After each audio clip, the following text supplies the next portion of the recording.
calling on 30, like if I had to remember things from 31 years ago, that's like, I'm 1 year into stand-up comedy, 31 years ago. I don't remember it. I barely. Yeah.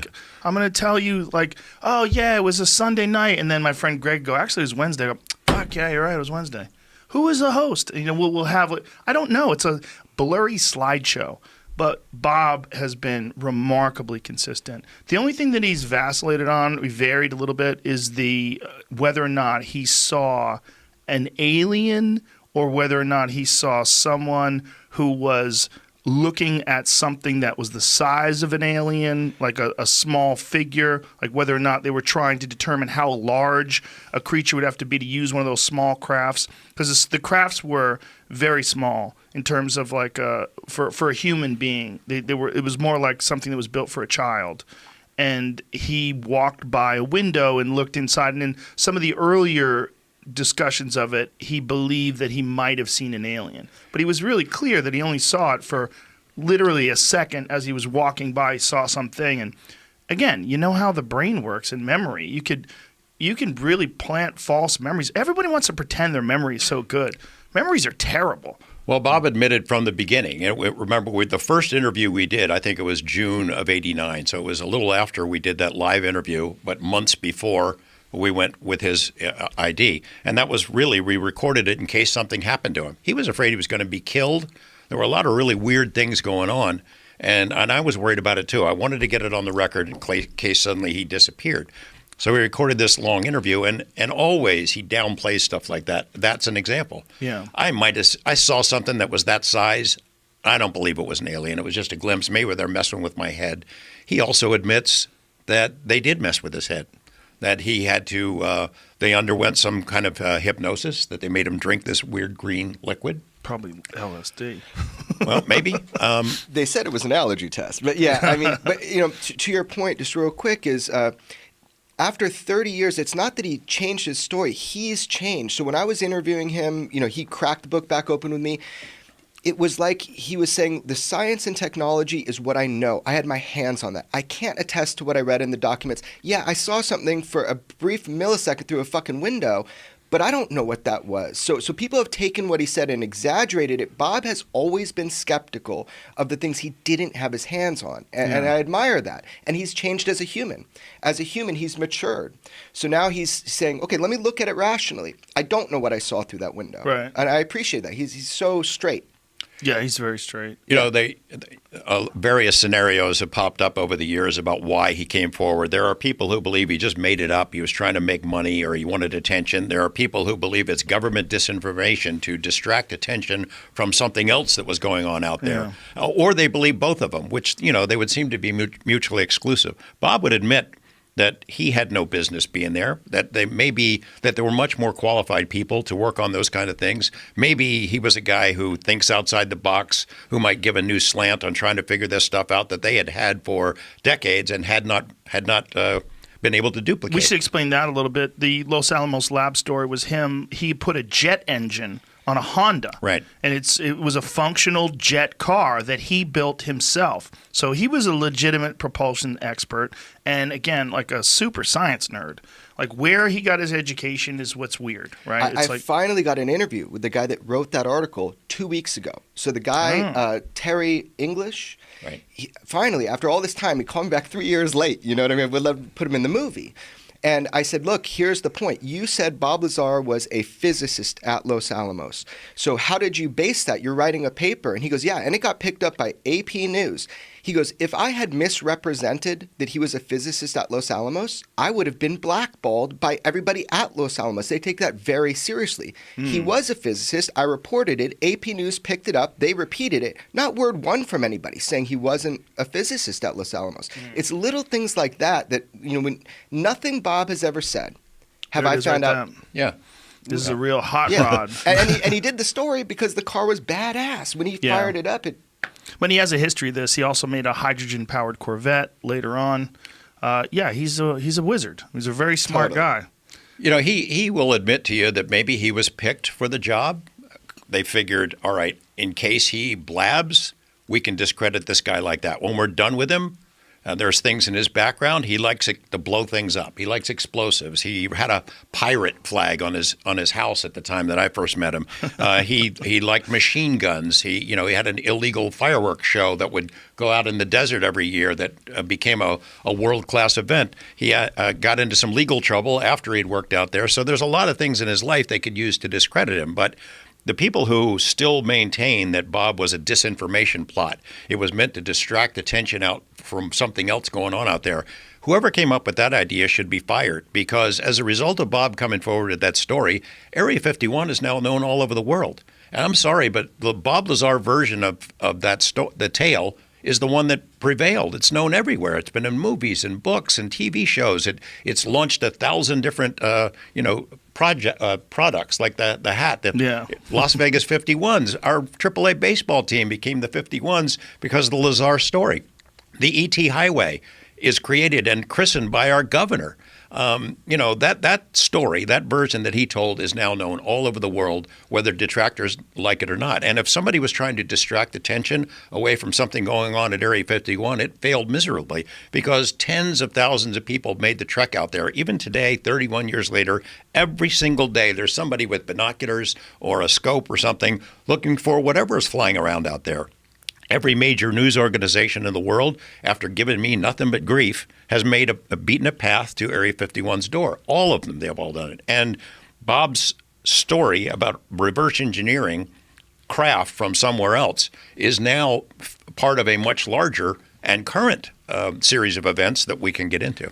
Yeah, and that story that he told when he was on the podcast here got phenomenal response. There were so many people that I talked to that were my friends who were skeptical about that shit. They'd call me up and go, "Hey, man, I'm starting to believe this is real."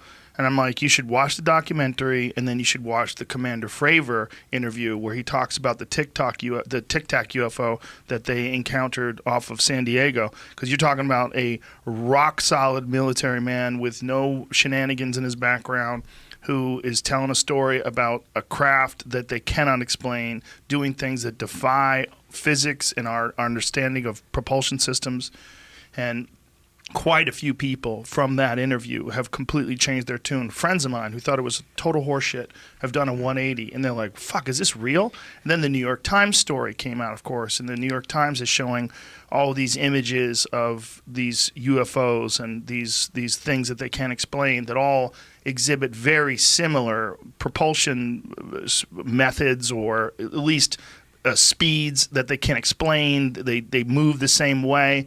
And there's legitimate people, legitimate scientists now that are starting to take this into consideration and say, okay, if this is from Earth, then there's got to be some sort of a program that has technology that's far beyond anything we knew was possible. How did they do that? Is it because there's some super geniuses that the government gets a hold of right when they're in college and they immediately ship them off to the desert and have them create this stuff? Or are we, in fact, encountering something like us from the future, or something from another place that has had a completely different path to technology?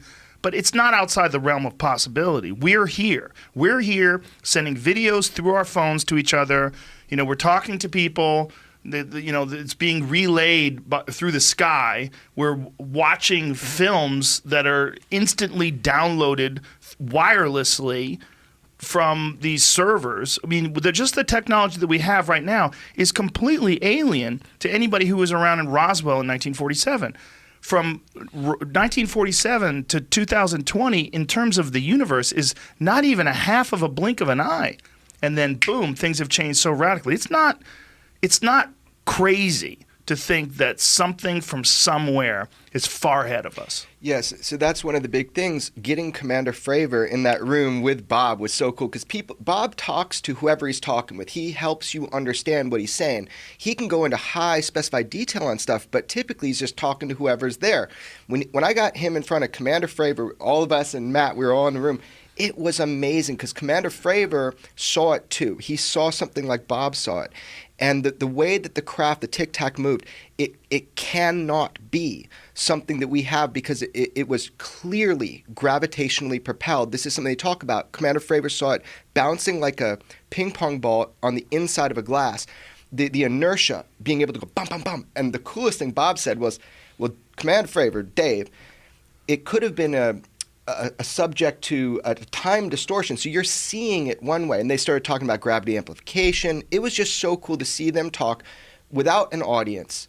What the fuck did Commander Fravor see? And Bob it's cool that when he can be calm and chill like that and just talk to another human. And what's crazy is what Commander Fravor is describing is what Bob was describing the propulsion systems of 1989 that they were working on. Straight up. It's the exact same thing. Even the way it turns sideways to move off. Well, that's that's exactly how he was describing it. Yeah, that's which is crazy. The gimbal craft, we have this video and everybody says, oh, it's this, it's that, it's another plane, an FA-18.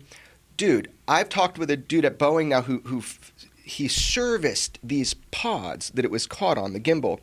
That thing is self-rotating. It is a saucer-shaped thing that is rotating mechanically against the wind.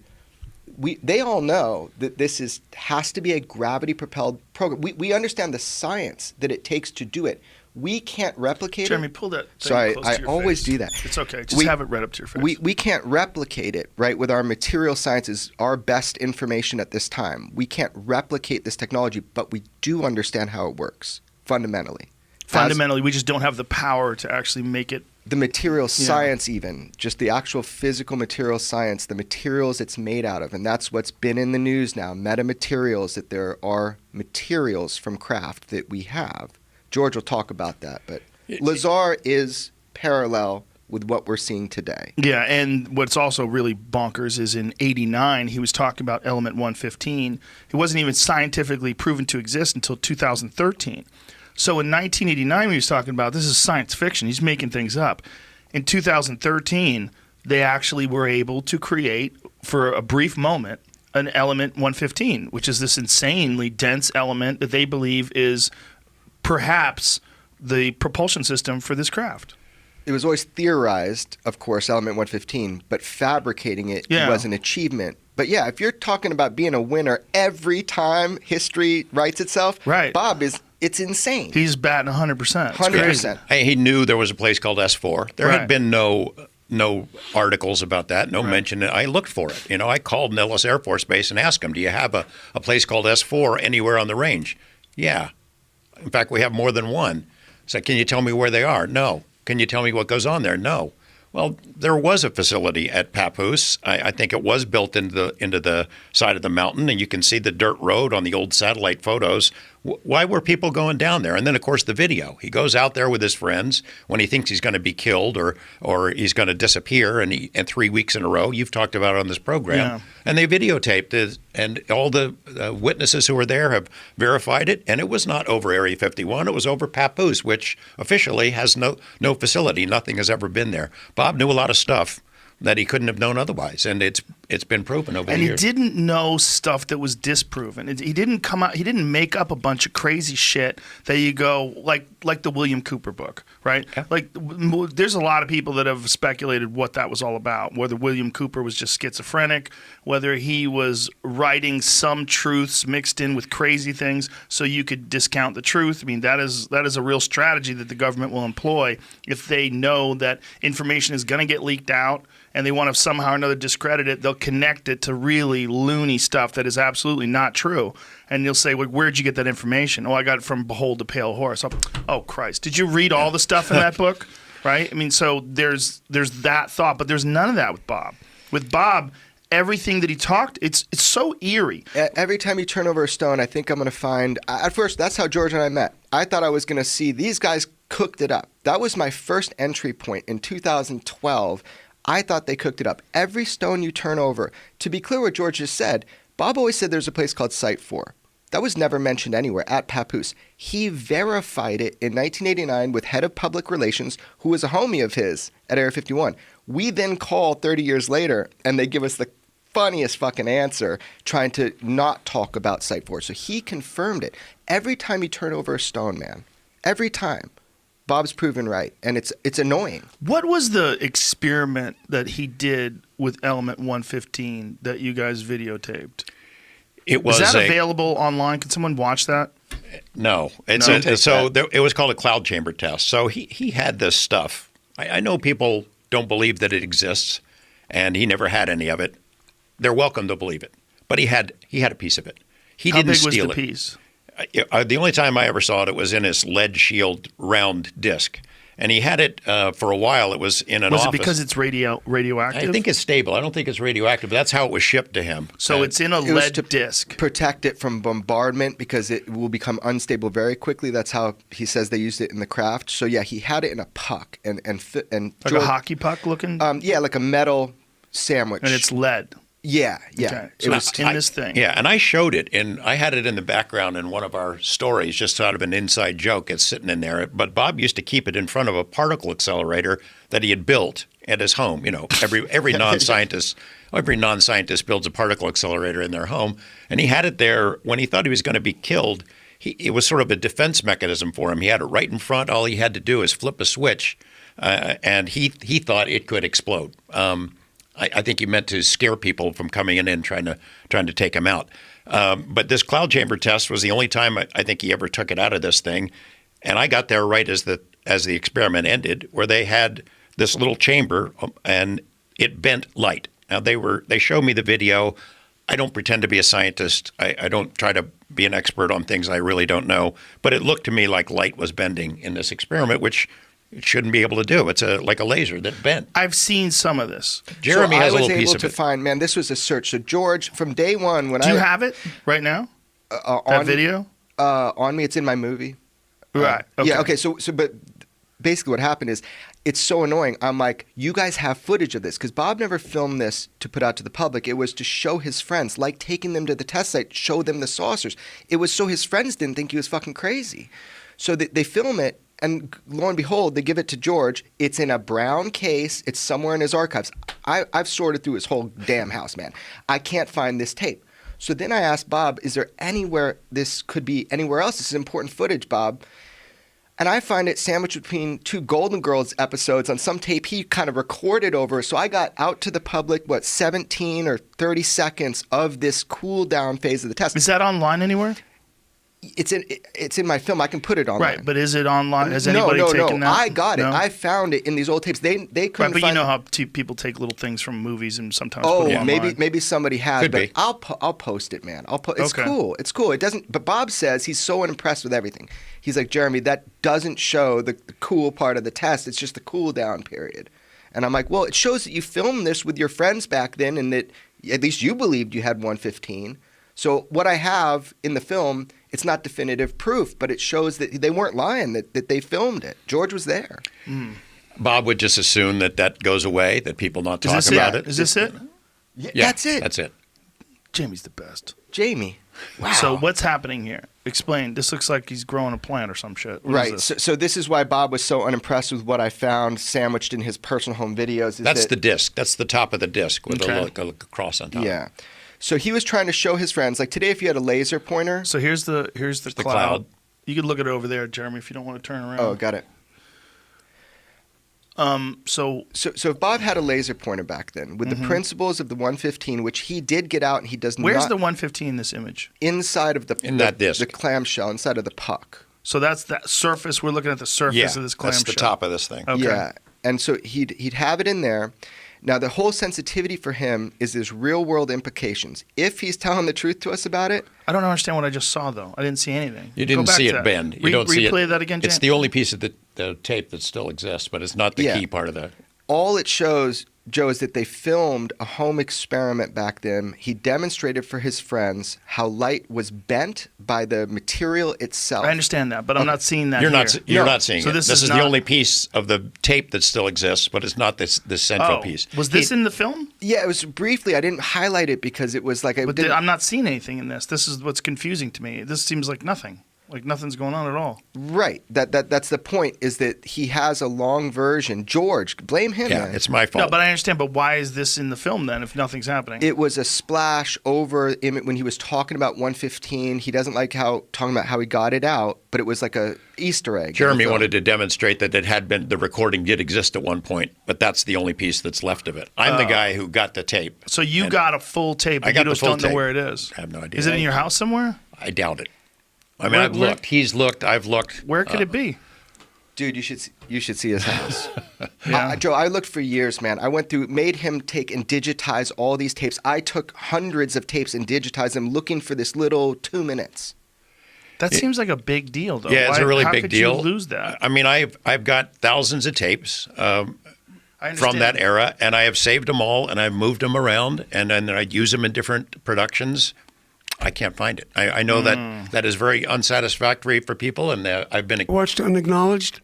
What is Unacknowledged? You got to watch Unacknowledged. What is that one? Okay, you got to watch Unacknowledged. What is it? You got to watch Unacknowledged. Is that Stephen Greer movie? No. It is. Yeah, It it is? is. Yeah, listen to me, man. No? No. No good, huh? No, there's a fucking industry, and the industry is in people wanting to get mysteries solved. The great mystery of is there life out there, and nobody has any answers. I did this show for Sci-Fi called Joe Rogan Questions Everything, and before that show, I was a hardcore believer in a lot of wonky conspiracies like Bigfoot and aliens. I just loved them because they seem I don't so live in interesting. Bigfoot. You don't live in Bigfoot? No, I don't believe in it. Bigfoot's the most plausible. You think so? Yes. Wow, why? Because there was an animal called a Gigantopithecus that Yeah, there lived was. alongside human beings as recently as 100,000 years ago. It was a real, absolutely real animal. Okay. And they found fossilized bones of these things, and they found teeth from an apothecary shop in China. There was a real animal. It was a gigantic bipedal hominid that was somewhere around 8 to 10 feet tall. So this thing lived at the same time people did. So this is probably the reason why there's this myth of Bigfoot, that at one point in time, this was a real thing. No, but what about that they're walking around now? Probably not. That's what I'm saying. Most likely not. That was what I was saying. I mean, Yeah. I'm sure it was a giant, Yeah, but there's, a lot So of people... tell me that- about aliens. Tell me about...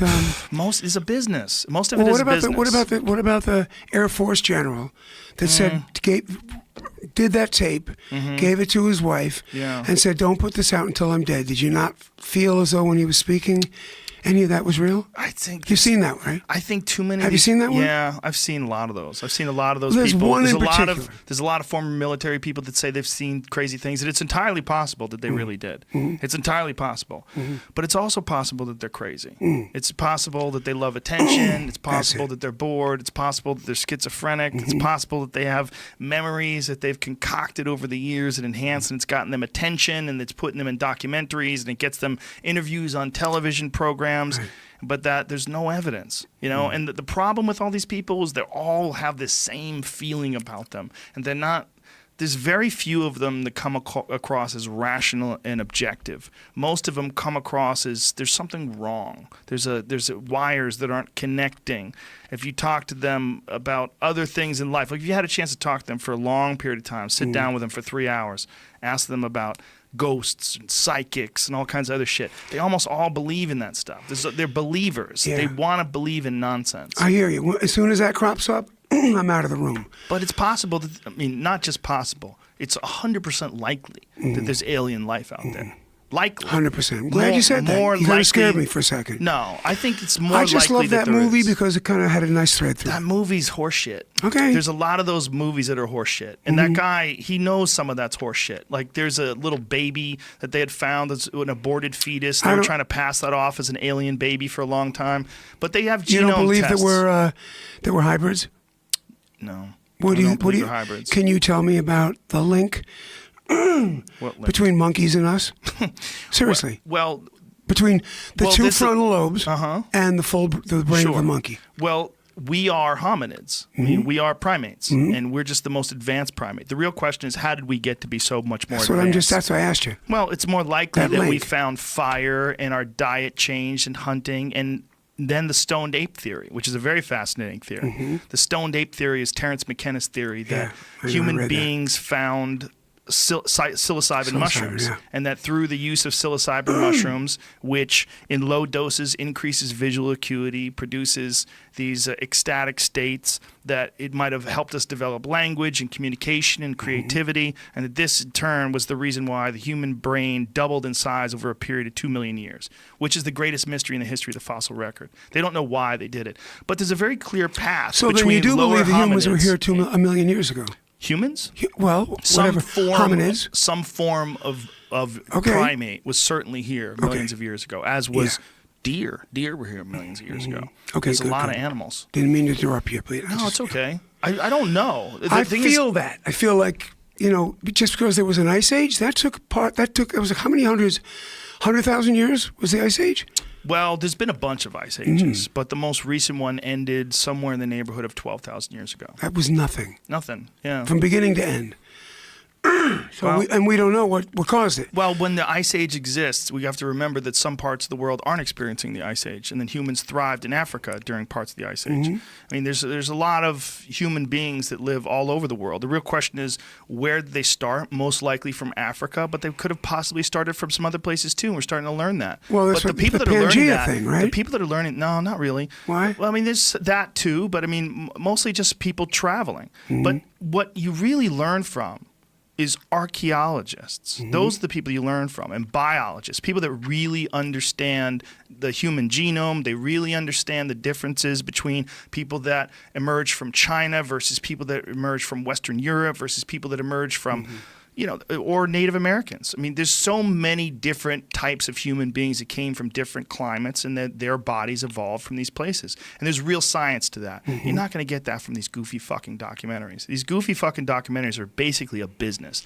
And the business is there's a bunch of people out there that want to know the answers. What is the truth? And so you get, I was aboard the secret UFO. I saw the magnetic controller that makes us travel through the cosmos and bend time and space. It's like a wormhole. And they'll say a bunch of sciencey sounding shit, but there's no evidence. There's nothing. When they talk about, there's nothing. Will you what's David? Wilcock. You know David? No. Again, another one? Really? That guy says that he is the reincarnation of Edgar Casey. Do you know that? Did you know that? Yeah, I've heard. Do you know who Edgar Casey is? Yeah, of course. Famous psychic who never really figured out anything. Understood. And thought to be a fraud. Most widely by scientists and skeptics. Drinking too much laudanum. Laudanum? Is that what he did? Don't you think? I don't know. I don't know what Everything he did. was written and everybody was stoned. Well, I think when you there's talk also about the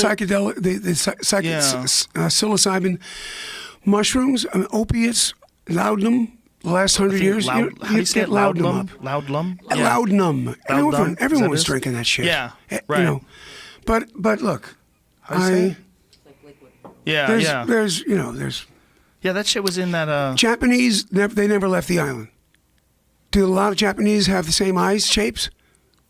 Yes, they do. Is there a reason? Well, there's a reason why. They didn't leave the island and come back after mating with anybody else. So they stayed on that body of land. Do you think they're from aliens? No, absolutely not. It's just that they stayed on that plot of land. Sure. But wouldn't you agree that American a lot Indians, of people from Asia look fairly similar? Yeah, I do. There's variations in the similarities, but they were similar, right? But I think it took millions of years. That's my take. Look, I can't prove anything. No, they do believe it took millions of years. I always finish stuff by saying, I didn't see it. Right. When I go out at night in Maui and walk around, I'm dying to see UFO. Me too. So are you. Because Everybody the second I see one, right, that will make clear shit like, the song I wrote called Back When Cain Was Able, way before anyways, about a mothership and shit. Way before I knew anything about UFOs. Did you ever see anything when you did psychedelics? When you did drugs, whether you did mushrooms I or never acid saw anything that wasn't there. For sure. I'm not that kind of people. No. I'm not the kind of people. Some people have, though, and the idea is that there are things that are out there in neighboring dimensions that you're really not capable of accessing them. Yeah. That's where the real aliens live. Yeah. I don't know, man, but I just know that all these people that are pushing it, they all have, there's fuckery involved in all these people. No, that's a real problem. I hear you. Because it's fun. It's fun. You want to believe, right? You want to believe that there's a general out there that's seen a spaceship that's under the mountain. Tell me about it, Mr. General. And he goes on a lecture tour, and you got to pay money to see him, and he's in a documentary, and there's a lot of those people out there, man. And I live with it. I was backstage with Joe Perry. What'd you do? Yes, my whole life. Yeah. So I get what you're saying. The wow of the thrill of the story. But, people love to tell stories. There's something inside me that says, you know what? They still haven't found that missing link. That between if you talk to biologists, and they how say the apes stood up because they're they walking do. through They the have, but they savannas. have Australopithecus fossils. They have the things that were like us that are different from a long fucking time ago. They have those. And the size of the brain. Yeah, the two frontal lobes. The brain changed. It doubled over a period of 2 million years. I mean, that did happen. But they know what we used to be. There are simple hominids that were, or rather ancient hominids that are very similar to human beings, and they slowly became human beings. And there's also, they keep finding all these different versions of human beings. Like there wasn't just Homo sapiens, and of course there was Neanderthals, but there was the one from Russia. What was that called? That was in that book, Hominid. What is that? I can't remember though. It starts with a D, but it's a one that they've found very recently. Very recently. You find it, Jamie? Yeah. Here it is. Denisovan hominin, an extinct species of subspecies of archaic humans. They found in the 1970s by the Russian paleontologist Nikolai Oldov. So there's been a bunch of different forms of humans. We're just the most successful form of human. The idea that it's just alien DNA connected with people, it's sexy. It sounds fun, but there's no evidence. I hear you. But isn't that what we are as humans? Well, we are mutations. We are an ancient thing that slowly figured its way out. We became better at seeing things. We became better at hunting. We became better at harnessing fire. Where do you think free will came from? There's a lot of people that don't even believe it's real. They believe in determinism. They don't even believe that free will is an actual thing. I mean, I've heard Sam Harris argue it pretty successfully, that there is no such thing as free will, that you are an accumulation of your genetics, your life experiences, all the things that have happened to you, the people that you've come in contact with. That's true. Behavioral. And that forms... Behavioral psychology, that's your true. behavior. Think about your behavior. Yeah. And how much of your behavior is shaped by millions of adoring fans and people screaming and cheering you on and singing songs that move people and literally change generations, give people goosebumps when they hear them. I mean, all that stuff has shaped who you are. I mean, all that stuff changes who a person is. And who you are now and the way you behave now is in many ways shaped by your life experiences as much as it is by your genetics. And you wouldn't be this person if you hadn't lived that life. And the decisions that you make from this moment on, right now, leave the studio and have a conversation with someone, will be shaped, at least in part, by this conversation. And mine will be by my conversation with you. This is what the idea behind determinism. Okay, so I would ask... who said this? Who was into this? There's many people that come up with this concept, but I've heard it. It was really argued to me by Sam Harris the most successfully. Wow. Interesting.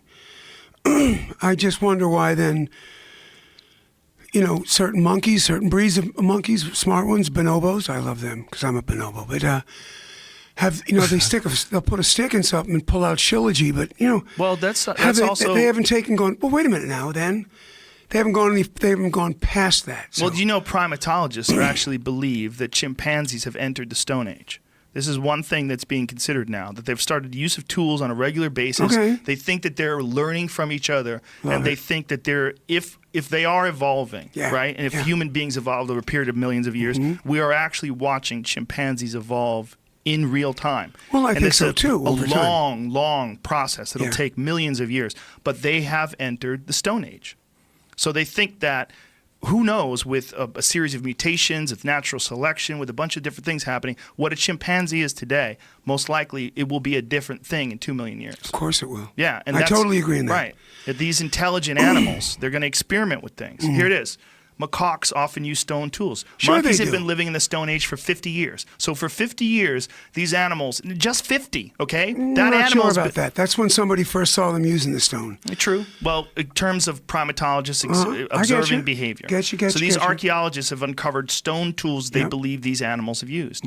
So, or other humans. Yeah, or other humans. Because you can't figure primates. stone out. Right. Now, when you look, what do you think about when you look up and I don't know the answers. That's why I got my girls. Well, I definitely don't know the answers either. Again, but remember, I just said I just repeat shit smart people have figured out. That's all I'm doing. What about the stones that are cut up in, not Machu Picchu, but up in wherever? I know what you're talking about, yeah. Those, the laser cuts. Not laser, but yeah, very precise cuts. Yeah. Whoever it was. Most likely advanced civilizations that have been wiped out by cataclysms. And that's what I'm saying. So my mind goes to, fuck yeah, we were here. Something we went was underground. Here. There's places, I saw movies of it, where you go into the mountain, you go back 3 miles in the mountain. Right. Have you seen this? Yeah, there caves, are. Yeah, there's incredible cave 3 systems. fucking miles back. But there's natural cave systems. Giant rooms like this in there. There's natural cave systems in Texas that go back miles into the mountains. So I'm just saying, saying, I should say. That's where my head goes with this. Ghosts, come on. That's your own fear. I don't know, but you know where you're talking about Muscle Shoals? Yeah. The feeling in that room. There might be a similar feeling when a violent encounter happens in a house. That might be what a ghost is. What a ghost is might be this thing that you can't capture, you can't put it in a box, you can't weigh it on a scale, but you get a feeling when you're in a place where something horrible happened and you could feel it. It's not impossible to imagine that that's the case. And Rupert Sheldrake was the guy that I told you believed that, and he's a scientist, and some people would argue against it, but that he believes that things have memory, and that it's possible that even this table has memory. All the people that are sat where you sat. I think it's got a vibe. I'm not sure if it's memory. You know what's got memory? Water. Nobody knows about that yet. Water. Right. Because it never goes anywhere. You can never get rid of water. It's true. You can boil it, steam it, it goes up, it comes back down. So Right. I think when they find out the memory in water, I also got to tell you,